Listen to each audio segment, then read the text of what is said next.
The deadlift is a technical exercise that can scare a lot of people. If you get this set up correct, then it's not too difficult. So start out by putting your shoelaces where they tie underneath the bar, so you have a little bit of room between your shin and the bar. You're then going to reach down in between your legs and grab a hold of the bar. This is a sumo style, so your legs are going to be set a little wider than your shoulders. You're going to have a wide stance with your feet kind of turned out, and then you just stand up.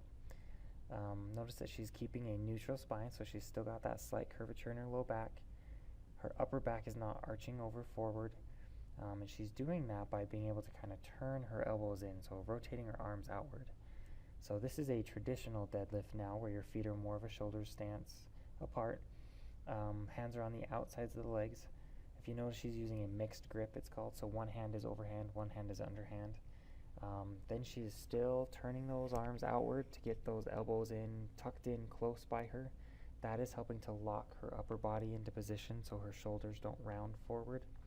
It also helps create that tension so that as you drive with your legs, she's keeping that tension throughout her body. We like to do a stiff-legged version with our clients to kind of help them get a good handle on that hip hinge, because that's the most important part of the movement.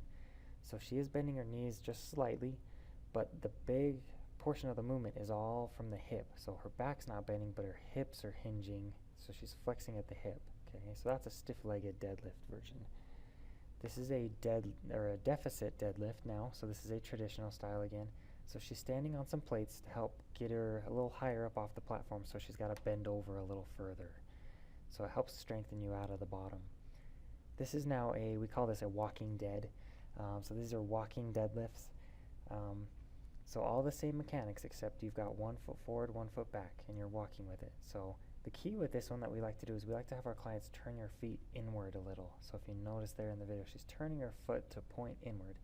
This is making us recruit our inner hamstrings. So we've got 2 muscles on the inside of our hamstring compartment. This is helping to make sure that we're getting those worked as well.